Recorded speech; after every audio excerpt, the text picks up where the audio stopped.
اس کی توثیق army chief کی جانب سے بھی کر دی گئی ہے. جنوب البحر الاحمر وخلیج عدن والموانئ. Egypt's stability is for terrorists. Turkey has been rocked by protests. The BRIC nations are sagging.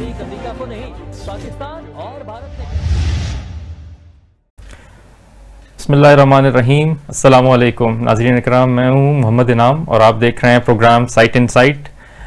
Programme میں کل جہاں پر ہم نے گفتگو کے سلسلے کو ختم کیا تھا وہیں سے آج گفتگو کو ہم دوبارہ شروع کریں گے. اس وقت ہم بات کر رہے ہیں پاکستان کے موجودہ سیاسی منظرنامے پر اور اس سے جڑے تمام ڈیولپمنٹس پر. خالد صاحب سے کل ہم نے بات کی تھی جو بھی پاکستان میں اس وقت ڈیولپمنٹس ہیں یا ہو رہی ہیں یا ممکنہ طور پر وقوع پذیر ہو سکتی ہیں، اس کا ایک دائرانہ جائزہ ہم نے لیا تھا اور ہم نے اس کو ایویلیویٹ کیا تھا کہ پاکستان میں جو گزشتہ 3.5 سال کا دور ہے اس میں جمہوری اقدار اور جمہوری قوتیں آج کہاں کھڑی ہیں. ساتھ ہی ساتھ ہم نے سیاستدانوں کی جو مجبوریاں ہیں اور سیاست کا کھیل ہے اس کے ڈائنامکس پر کافی گفتگو کی تھی. تو وہیں سے گفتگو کے سلسلے کو شروع کرتے ہیں. آج ہم دوبارہ ویلکم کہتے ہیں اپنے مہمان جناب خالد صاحب کو. خالد صاحب السلام علیکم. جی وعلیکم السلام. خالد صاحب گفتگو کا سلسلہ وہیں سے شروع کرتے ہیں جہاں سے ہم نے کل ختم کیا تھا، اور یہ بتائیے کہ ہم نے کل بات کی تھی کہ پاکستان کے جو بھی آنے والی سیاسی قوت ہوتی ہے اقتدار میں وہ کوئی نہ کوئی ڈیل کر کے آتی ہے. تو ہم نے دیکھا کہ پچھلے کچھ عرصے میں جو نون لیگ کی قیادت ہے، خاص طور پہ نواز شریف صاحب یا مریم صاحبہ، وہ کافی ایک اینٹی اسٹیبلشمنٹ روپ میں ظاہر ہوئے. تو کیا ایسے سیاستدانوں کے ساتھ بھی ڈیل ممکن ہے؟ آپ اس کو کس طرح سے انالائز کرتے ہیں، یا اس کا کوئی اور سولوشن نکل سکتا ہے؟ دیکھیں، جہاں تک میرا تعلق ہے، ہو سکتا ہے میں غلط ہوں، جب میں اپنے تعلق بات کرتا ہوں تو اس امکان کے لیے کہتا ہوں جہاں تک میرے نزدیک ہی نہیں، یا میرے خیال میں آپ نے اگر پالیٹکس کرنی ہے اور سیاسی پارٹی کی قیادت کرنی ہے تو ڈیل کمپرومائز تو آپ کو کرنا پڑے گا، بے شک نواز شریف ہی کیوں نہ ہو.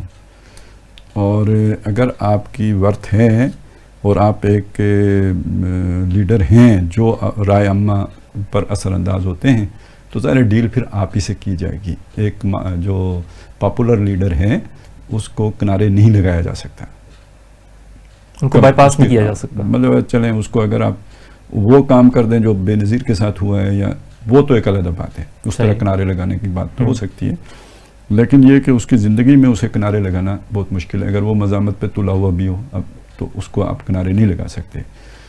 اور جتنا آپ اسے کنارے لگائیں گے، جسے وہ ہم کہتے ہیں نا کہ دیوار کے ساتھ لگائیں گے، تو اتنا ہی وہ آپ کے لیے نقصان دہ ہوتا چلا جائے گا. صحیح. وہ ریولوشنری ہوتا چلا جائے گا.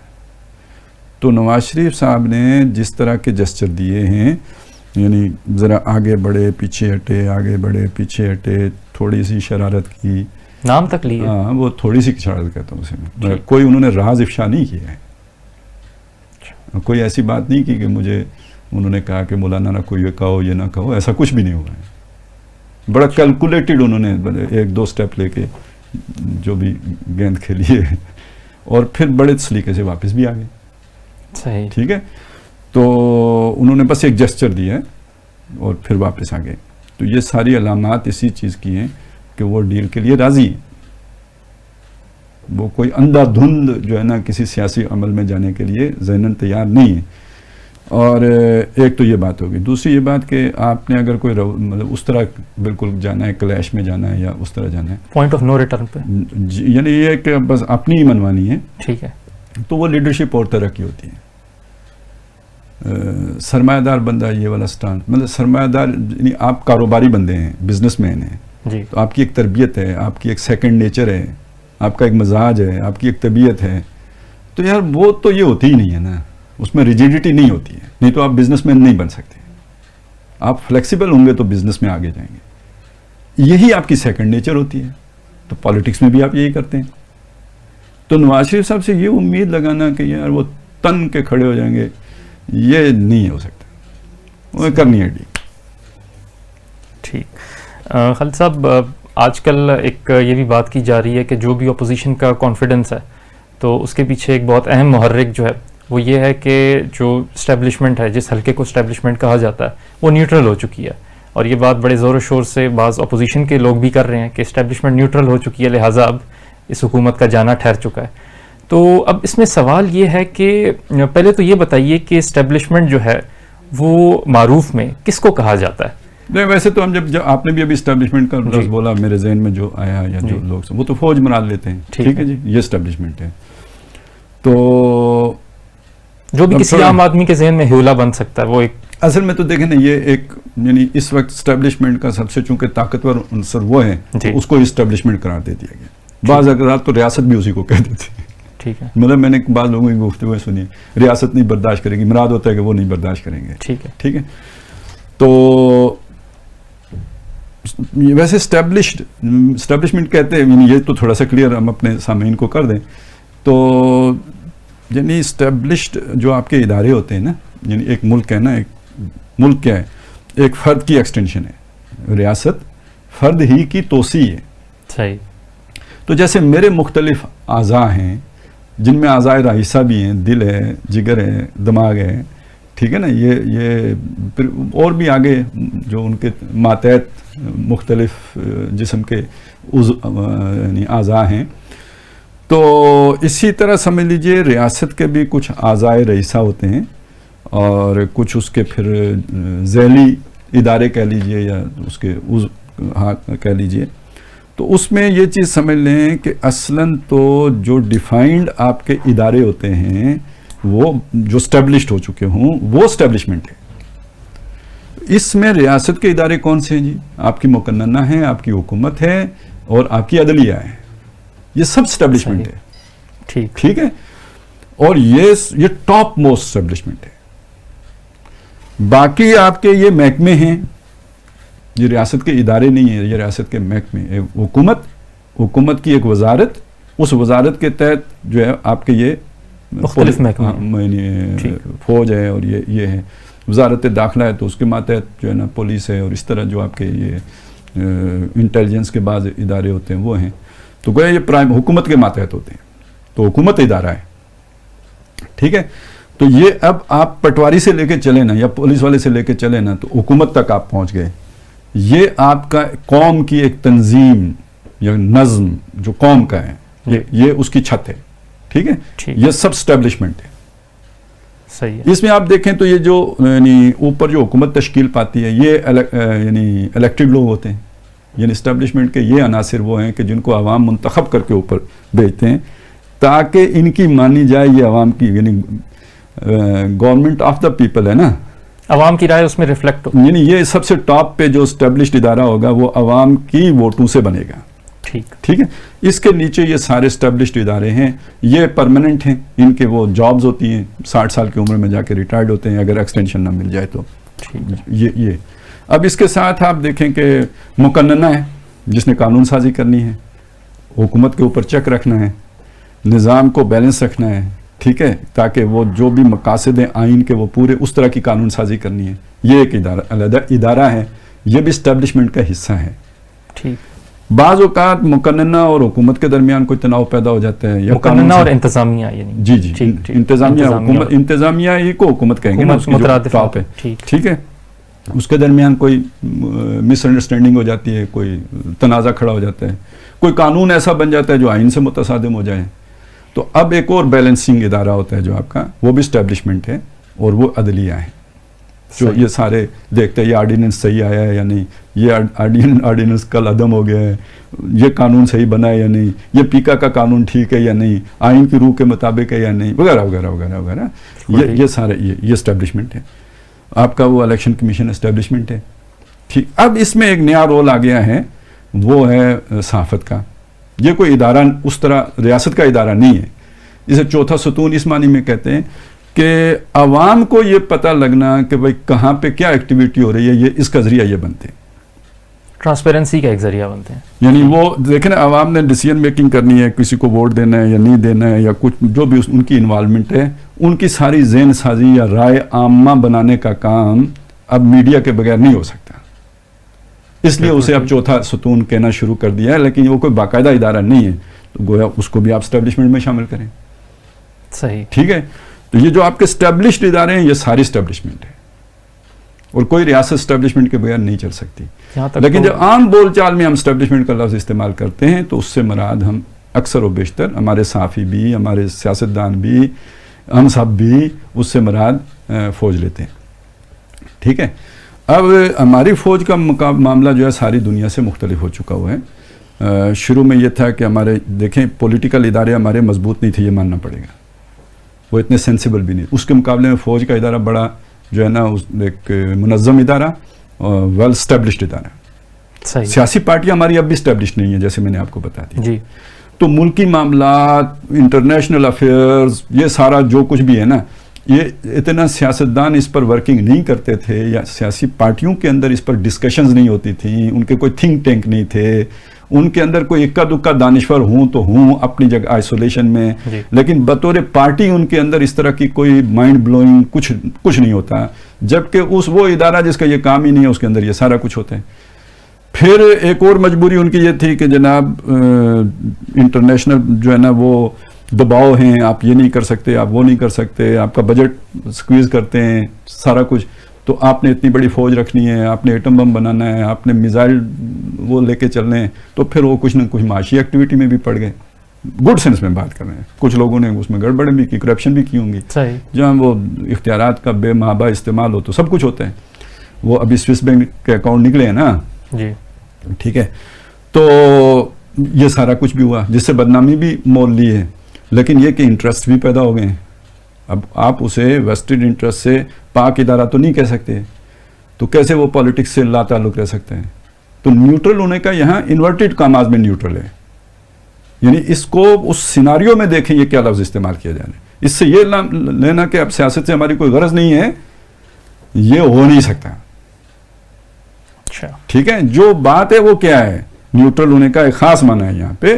وہ معنی یہ ہے کہ یہ جو ہم نظام لے کے آئے تھے, جس کے اول اور آخر اور ظاہر و باطن ہم تھے, ٹھیک ہے, ہم اس سے وڈرا کرتے ہیں. یہ جو ون پارٹی رول جو کل ہم نے بات کی تھی, جو ون پارٹی رول ہم لے کے آئے تھے, ہمارا یہ تجربہ ناکام ہو گیا ہے اور ہم اس سے ریٹریٹ ہوتے ہیں. یعنی 10 سالہ پلان سے ریٹریٹ, اس کا نام نیوٹرل ہونا ہے. ٹھیک ہے نا, بس اس سے زیادہ کچھ نہیں ہے. اس کو یعنی اگر وسیع تر مولانا فضل الرحمان صاحب غصے میں آ گئے تھے تو ان کے غصے کو کس نے ٹھنڈا کیا؟ ٹھیک ہے, خان صاحب نے اگر یہ بات کہی ہے کہ مجھے یہ کہا ہے انہوں نے کہ بھائی آپ ذرا اخلاق کے دائرے میں رہا کریں اور مولانا فضل الرحمان صاحب کو برے ناموں سے, برے القاب سے نہ پکارا کریں, تو یہ کیا ہے؟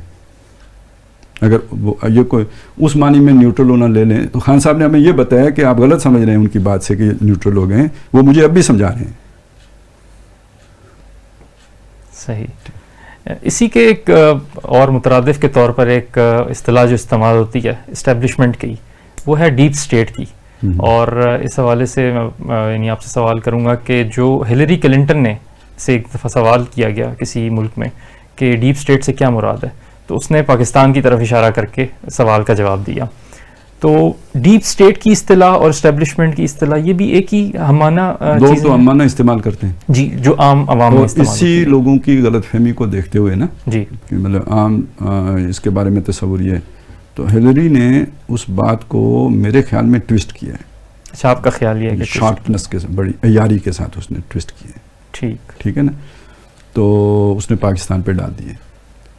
میرا جو اپنا خیال ہے, میں اس پہ اب سوچ رہا ہوں کہ کچھ یعنی تھوڑا تفصیل سے بات کی جائے, انشاءاللہ کروں گا, جلدی کروں گا. تو وہ ڈیپ اسٹیٹ کا تعلق عالمی حکومت سے, ڈیپ اسٹیٹ ہے وہ. صحیح.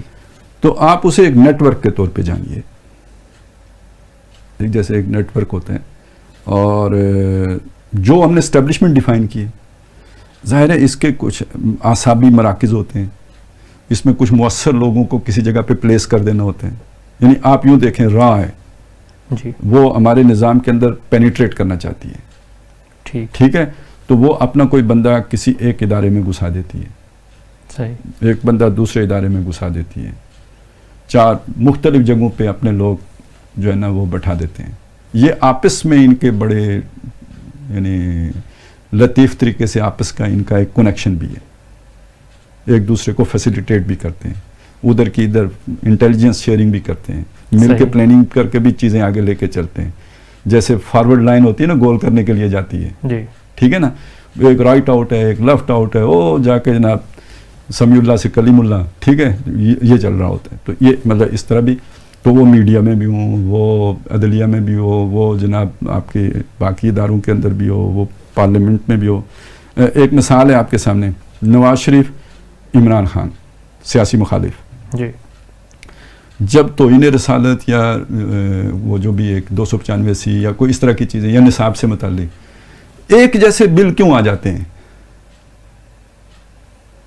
ٹھیک ہے, جب انہیں کھولتا ہے, نواز شریف کے دور میں آئے تو کوئی شیخ رشید کھولتا ہے, ٹھیک ہے, اب شیخ رشید نے کہاں پڑھا ہوگا, باقیوں نے بھی نہیں پڑھا ہوتا, یہ تو ان کے دھندے کوئی اور ہوتے ہیں, انہوں نے تو دستخط کرنے ہوتے ہیں یا ہاتھ کھڑے کرنے ہوتے ہیں, ٹھیک ہے, تو بنانے والا تو کوئی اور ہوتا ہے. وہ کوئی بندہ ہوتا ہے نا کہیں پہ جس نے وہ شرارت کی ہوتی ہے. کون سیاہی گھول رہا تھا وقت کے بہتے دریا میں, ایک فینومنن ہے چل رہا ہے, اس میں کسی نے اپنے لچ تلا ہے, گرم تندور پہ اپنی روٹی لگائی ہے, یہ بندہ کہیں جڑا ہوا ہے, صحیح, ٹھیک ہے نا. میں جو سمجھ سکا ہوں وہ ڈیپ سٹیٹ یہ ہے, ایک عالمی شیطانی حکومت ہے, ایول فورس ہے, جو پوری نو انسانی پہ مسلط ہے. پاکستان نہیں ہے, امریکہ ڈیپ سٹیٹ کا جو ہے وہ پاکستان سے زیادہ شکار ہوگا, کیونکہ دنیا کے فیصلے وہاں پہ ہوتے ہیں, ان کے تھنک ٹینکس میں گھسی ہوگی ڈیپ سٹیٹ. اور یہ جس طرح ہلری نے اسے ٹویسٹ کیا ہے نا, تو وہ اس سے تو لگتا ہے کہ اس کے اپنے بھی مطلب بڑے ڈانڈے وہیں سے ملتے ہیں. جی, ڈانڈے وہیں سے ملے ہوئے ہیں.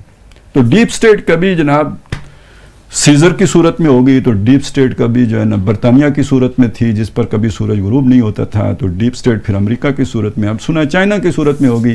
بیچارہ پاکستان بھی ہے بیچ میں, چلیں کوئی اس میں کہتے ہیں اسٹریٹجیکلی اہم جگہوں پہ وہ واقع ہے. تو جو بھی اسمگلنگ ہوتی ہے, یہ ہوتا ہے, وہ ہوتا ہے, جو بھی وہ انڈر ورلڈ ہے, ٹھیک ہے نا, تو اس کی ایکٹیویٹی میں یقیناً پاکستان, لیکن یہ افراد ہیں, یہ ادارے نہیں ہوتے. یعنی آپ کا پارلیمنٹ آپ کہیں کہ ڈیپ سٹیٹ کی نمائندگی کرتی ہے تو ٹھیک نہیں ہوگا. عدالت بطور ادارہ ڈیپ سٹیٹ کی نمائندگی کرتی ہے تو یہ ٹھیک نہیں ہوگا. لیکن عدالت میں ایسے افراد ہو سکتے ہیں کہ جو مینوپولیٹ کر کے عدالت کو گمراہ کریں. اسی طرح فوج کے بارے میں بھی, اسی طرح فوج میں بھی ہوگا, جہاں پہ ڈیسیژن میکنگ ہوتی ہے, جو جتنا منظم ادارہ ہوگا ادھر زیادہ امکان ہوگا, کیونکہ وہاں تو there is not to reason why, there is but to do and die. اسی لیے ڈیموکریٹک رویے بہت اہمیت رکھتے ہیں کہ ساری پبلک کو گمراہ نہیں کیا جا سکتا. صحیح, ٹھیک ہے. تو آپ یہ دیکھیں پوری دنیا میں ڈیموکریسی کے خلاف ایک ٹرینڈ ہے موجود, یہ شیطانی ٹرینڈ ہے. جو جب ڈیموکریسی کی سوچ پیدا ہوئی تھی تب بھی شیطان نے اس کو یہ جمہوری لباس, یعنی یہ لباس جو ابھی مطلب لباس کا کیا ہے, یہ جو سسٹم بنا ہے یہ حقیقی جمہوری رویوں کے مطابق نہیں ہے, یہ دھوکہ ڈسیپشن شیطان نے دی ہے. لیکن جو اس کی روح ہے, جو عوام کے اندر صلاحیت کیے ہوئے ہیں, وہ اس سے شیطان خوف زدہ ہے. صحیح. تو اسی سے ایک سوال جنم لیتا ہے کہ جو شیطان ہے یا اس کے جو بھی کارندے ہیں, ان کے لیے لوگوں کی جو آزادی ہے وہ کیوں خوف کا باعث ہے, اور وہ کیوں لوگوں کے گلے میں جو ہے مختلف طریقے سے توق ڈالنے میں یعنی وہ سرگرداں رہتے ہیں. دیکھیں, لوگوں کے ایجوکیشن کے لیے جو ہے ضروری ہے کہ آپ کھل کے سامنے آئیں. شیطان کھل کے سامنے نہیں آ سکتا. صحیح. اس نے ہیڈن ایجنڈا لے کے چلنا ہے. ہیڈن ایجنڈا کا تقاضا یہ ہے کہ آپ ہیڈن اپنے بندے بٹھائیں, جیسے میں نے ابھی آپ کو سمجھایا, وسوسے ڈالیں جیسے ہمیں آ کے ڈالتے ہیں, ٹھیک ہے, پلس لیں, لگے تو آگے بڑھیں نہیں تو پیچھے ہٹ جائیں. یو وسوسو فی صدور الناس من الجنۃ والناس, یہ خناس کا جو کام ہوتا ہے, ٹھیک ہے, یہ سارا شیطانی طریقہ ہے. تو وہ شیطان ایک خفیہ طاقت ہے, وہ خفیہ ہی میں سکون سے رہتا ہے, وہ ظاہر نہیں ہوتا. عوام کی جو ول ہے تو وہ چونکہ جو بھی ظاہر ہے اس سے بنتی ہے, لہذا جہاں عوامی سوچ ہوتی ہے وہ اس کے لیے خطرناک ہوتی ہے. ڈکٹیٹرشپ اسے سوٹ کرتی ہے. صحیح, ٹھیک ہے نا. وہ بادشاہ جو تھی, یا یہ کہ جہاں کہیں بھی ایسا نظام ہو کہ جس میں وہ جسے کہتے ہیں ون مین شو ہو, تو ایک بندے کو پاگل بنانا ہے نا, استحوذ علیہم الشیطان, اس پر شیطان مسلط ہوگا. وہ کدھر سے ہو, اس کے ساتھ 3-4 بندے لگا کے ایک ہی رخ پہ لے کے چلے, بندی لگا کے ایک رخ پہ لے کے چلے, اسپرچولیزم, روحانیات یا روحانیت یا جو بھی. تو یہ شیطان کے لیے تو ان میں سے کوئی مسئلہ مشکل نہیں ہے. یعنی جمہوری اقدار جو ہیں وہ ایک حد تک اس کے لیے قابل برداشت ہے، جمہوری لیکن اقدار اس سے کسی حد تک بھی اسے قابل قبول نہیں ہے، ٹھیک ہے نا. یہ تو عوامی جو خواہش ہے اس کی مجبوری کے آگے اس نے جمہوریت کا نام استعمال کر کے ایک نظام بنایا ہے جس کو اقبال کہتا ہے یہ استبدادی نظام ہے. صحیح، ٹھیک ہے نا. تو یہ اس نے دھوکہ دیا ہے، فریب دیا ہے لوگوں کو کہ یہ وہ جو آپ کہہ رہے ہو یہ وہ ہے. تو یہ چیز ہے، تو اسے تو بالکل سوٹ نہیں کرتی زیادہ. بلکہ یہ جو عالمی سازش والی بھی بات ہے نا، اس کو بھی سمجھ لینا کہ جو ٹرمپ تھا، جو مودی ہے، جو ہم جو نظام لے کے آنا چاہتے تھے، جو چائنا کا نظام ہے، جو رشیا کا نظام ہے، جو یہ جو ایک وائٹ سپریمیسی کی جو ایک سفید فام دہشت گردی جو جنم لے رہی ہے ویسٹ میں، صحیح، ٹھیک ہے، تشدد پسندی یا تنگ نظری، ریجیڈیٹی جو پیدا ہو رہی ہے، سفید فام جو ہندوستان میں اس ہندوتوا کے زیر اثر پیدا ہو رہی ہے، یہ پوری دنیا میں ایک ٹرینڈ چلا ہے. تو اب ٹرمپ تھا چونکہ امریکہ میں، تو وہ تو ایک وہی سفید فام والا وہ اس کا وہ تھا، یعنی امریکی جو جمہوری روایات ہیں یہ ان کا حامل شخص نہیں تھا. صحیح، ٹھیک ہے، یہ ایک یعنی وہاں کا روایتی بندہ سمجھ لیں. کہا جاتا تھا کہ گورے نے امریکہ کو دوبارہ فتح کر لیا. ٹھیک ہے نا. تو اب ہم نے تو وہ جیسے پانی رنگ بدلتا ہے نا، تو جو جیسا امریکہ کا مزاج ہوتا ہے تو ہم نے ویسا ہی سیٹ اپ ہمیں سوٹ کر رہا ہوتا ہے، اورینٹ کر لیا ہم نے. ٹھیک ہے، تو وہ ہماری کچھ اور چیزوں کے ساتھ بھی جڑ گیا، ہماری بھی سوئی ہوئی خواہشات جا گئی کہ یہ بلڈی لوگ جو ہے نا ان سے جان چھوٹ جائے گی. تو وہ پھر یہ ہوا کہ آپ لے آئے ایک نظام. اب یہ امریکہ یا دنیا پوری کی خوش نصیبی ہے کہ وہاں پہ چلیں ہو سکتا ہے وقتی ہو، میں نہیں کہتا کہ مستقل ہے، کہ اب آگے جا کے کیا ہوتا ہے ہم نہیں جانتے، لیکن ٹرمپ کو شکست ہوگی. اور آپ کو یاد ہونا چاہیے کہ ٹرمپ کے مسئلے میں ہم نے اپنا سارا کچھ ٹرمپ کے پیچھے جھونک دیا تھا. آج ہم نیوٹرل ہو رہے ہیں نا. صحیح. تو ٹرمپ اور بائیڈن کے الیکشن میں ہم نیوٹرل نہیں تھے. ہمیں بائیڈن کی صورت میں اپنی موت پہلے ہی نظر آ رہی تھی. ٹھیک ہے، تو بائیڈن کا جیتنے کا مطلب یہ تھا کہ یہ تو اب ہمیں اپنا وہ بدلنا ہے، گرگٹ نے اپنا رنگ بدلنا ہے. صحیح. ٹھیک ہے، تو یہ کوئی سازش کی بات نہیں ہے، یہ ضرورت کی بات ہے. ہم مسکین جو یعنی ہماری ساری معیشت سارا کچھ امریکی خوشنودی پر منحصر ہے، ساری امید ہماری. تو جب امریکہ میں ایک ایسی حکومت آ جائے گی جو ہمارا فون اٹھانا گوارا نہ کرے، جو ہمیں پپٹ سمجھے، جو ہمیں ایک آمریت کی علامت سمجھے، جو ہمیں فسطائی جو ہے نا وہ حکومت سمجھے، تو یہ ہم افورڈ نہیں کر سکتے. ٹھیک ہے، تو ہمیں اپنا پورا پلان ری وزٹ کرنا پڑے گا. تو آپ اس کے بعد اب کیا لے کے آئیں گے؟ قیاس لے کے آئیں گے. تو لیڈر تو دوسرا نواز شریف ہی ہے. تو آج یہاں سے یہاں تک پہنچانے کے لیے بیچ میں کوئی برزخ بھی آئے گی. یہ وہ برزخی دور ہے جس سے ہم گزر رہے ہیں. تو اب ظاہر ہے جس نے اس عرصے میں انجوائے کیا ہے، جب اس کے ہاتھ منہ سے وہ ہڈی اقتدار کی نکلتی دیکھے گا تو فرسٹریشن تو ہوگی. اب اسے ہم عالمی سازش کہیں، مقامی سازش کہیں، جانور کہیں، جو بھی مرضی کہیں، لیکن یہ کہ یہ اب جو عالمی منظرنامہ بدلا ہے اس کا یہ خود بخود ایک تقاضا ہے کہ جناب آپ نے اس کے مطابق اڈاپٹ ہونا ہے، ایڈجسٹ ہونا ہے. جیسے دلہن نئے گھر میں جا کے ایڈجسٹ ہوتی ہے، تو آپ نے ایڈجسٹ ہونا ہے. تو اس ایڈجسٹمنٹ میں یہ سارا کچھ ہوگا. ڈیموکریٹس آئیں تو ڈیموکریٹک فورسز کو سپورٹ کریں گے. آپ بھی اگر ڈیموکریٹک پروسیس سے آئے ہوتے تو یہ سپورٹ آپ کو مل گئی ہوتی. تو یہ سازش کہنا یہ مبالغہ ہے. حالات کا تقاضا کہیں، ضرورت کہیں، مجھے آدمی حالات صحیح نہیں ملے کہیں تو ٹھیک ہے. ٹھیک. خالد صاحب چلیں اس موضوع کو وائنڈ اپ کرتے ہیں، اور اس سلسلے میں ایک آخری سوال ہے اور اس کے بعد پھر پروگرام کو ہم ختم کریں گے. اسی جو بھی سیاسی ہلچل ہے، کشمکش ہے، اس میں ہم نے دیکھا کہ جو ٹاپ لیول کی قیادت ہے، جس طرح خان صاحب ہیں، انہوں نے اپنے جو بھی سیاسی مخالفین ہیں ان کو بہت ہی برے القابات سے نوازا، اور سر عام پبلک میں، جیسا کہ وہ پہلے بھی کرتے رہے اور اس دوران بھی ہوا. تو کیا یہ آپ دیکھتے ہیں کہ پاکستانی جو سیاسی افق ہے یا منظرنامہ ہے اس پر یہ ایک نئی چیز ہے؟ کیونکہ پہلے بھی پاکستان میں جو سیاسی مخالفین ہیں وہ ایک دوسرے کو اسی طرح سے یعنی پکارتے رہتے تھے اور ان کو اسی طرح سے عزت افزائی کرتے تھے، لیکن ہم دیکھتے تھے کہ یہ چیز جو ہے وہ 3rd ٹیئر یا 2nd ٹیئر میں زیادہ سے زیادہ پارٹیز کی ہمیں نظر آتی تھی. جو ٹاپ لیڈرشپ ہے وہ ایک رکھ رکھاؤ یا ایک اپنے آپ کو اپنا دامن ذرا ان چیزوں سے بچا کر وہ 2nd ٹیئر والوں کے حوالے کرتی تھی. تو کیا آپ اس کو ایک نئی ڈیولپمنٹ سمجھتے ہیں یا ایک نیا ٹرینڈ سمجھتے ہیں پاکستانی سیاست میں؟ ہماری روایت ہے، ٹھیک ہے نا، ہمارے ہاں اس طرح ہوتا ہے. یعنی دیکھیں نا، گلی محلے میں دیکھیں، آگے پیچھے دیکھیں، تو جو بندہ ذرا یہ کام کر لیتا ہو اسی کو لوگ سمجھتے ہیں کہ یار یہ بہادر آدمی ہے. صحیح، ٹھیک ہے نا. آپ وہ جو ہے نا لکھنوی اردو میں جو بھی دلائل دے لیں تو وہ آپ کو شریف بندہ ہی سمجھا جائے گا. شریف بندے کا سیاست میں کیا کام؟ ٹھیک ہے. تو جب آپ یہ والا یہ زبان استعمال کر لیتے ہیں تو یہ سمجھا جاتا ہے کہ یس ہی مینز بزنس. اور خان صاحب پہلے آدمی نہیں ہیں جنہوں نے یہ زبان استعمال کی ہے، پہلے بھی ہوتا رہے. بھٹو صاحب بھی کرتے تھے، مخالفین کو برے ناموں سے پکارتے تھے. ٹھیک ہے. اور یہ بھی کرتے ہیں. یہ بات صحیح ہے کہ کچھ سیاستدان ایسے ہیں جو ایسا نہیں کرتے، ہمیشہ اس سے بچ کے رہتے ہیں، جن میں فضل الرحمان صاحب بھی شامل ہیں اور نواز شریف بھی بہت حد تک، اگرچہ کہ ان پر الزام لگتا ہے کہ انہوں نے بے نظیر کے ساتھ یہ کیا وہ کیا کسی اور نے تھا، لیکن ظاہر حکومت تو ان کی تھی.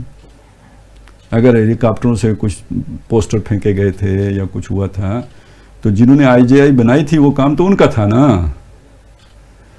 اور اس میں زیادہ دینداروں نے حصہ لیا تھا. بے نظیر صاحبہ کے خلاف جی کردار کشی تھی. ہاں جی، تو وہ جو بھی تھی اس میں تو وہ زیادہ شریک تھی. تو یہ ہمارے مذہبی لوگ بھی کر لیتے ہیں اس طرح. تو یہ ہمارے اصل میں کلچر کا حصہ ہے نا، گالی دیے بغیر مزہ ہی نہیں آتا. یہ ہوتا ہے. باقی اب یہ ذرا کچھ زیادہ کرتے ہیں، یہ بات صحیح ہے.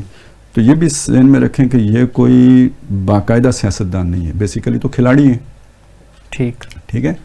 اور کھلاڑی مطلب جس طرح جو لینگویج کوچ کی ہوتی ہے، جو کیپٹن کی ہوتی ہے، جو سینئرز کی ہوتی ہے، یہ جسمانی طور پہ تو بہت سٹرونگ ہوتے ہیں، عقلی طور پر یا شرافت کے طور پر مطلب یہ کوئی وہ اس طرح کا معیاری کریکٹر نہیں ہوتا. اور بھی کہانیاں شانیاں آپ جو سنیں گے تو وہ اس میں کسی معیار پہ وہ باتیں پوری نہیں اترتی. تو ظاہر ہے آپ 30-35 سال کی عمر تک جن مشاغل میں مصروف رہتے ہیں، اس کے بعد اگر آپ چھوڑ بھی دیتے ہیں تو آپ کے لاشعور سے تو وہ چیزیں نہیں نکلتی، آپ کی سیکنڈ نیچر کے طور پہ تو رہتی ہیں.